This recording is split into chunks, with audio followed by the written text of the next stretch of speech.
ስለቆማችሁ የሚሆን ነገር የለም።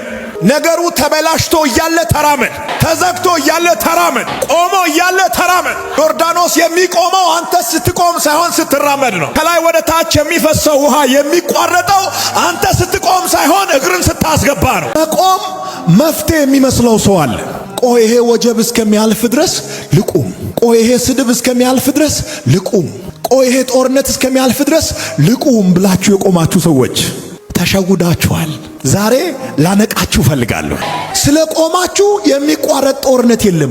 ጦርነቱ የሚቋረጠው እግርን ስታስገባ ነው። ያንተን እግር ይጠብቃል። የቤተሰቦች ጉዳይ የሚስተካከለው አንተ ስትንቀሳቀስ ነው። በጤናችሁና በትዳራችሁ ላይ ያለ ችግር፣ በአካላችሁና በመንፈሳችሁ ላይ ያጋጠመ ችግር ሶሉሽን ማግኘት የሚችለው እግራችሁን ስታስገቡ ብቻ ነው። ከቆማችሁማ ጠላት ጎሉን አግኝቷል ማለት ነው። ጠላት የሚፈልገው እኮ የእናንተን መቆም ነው።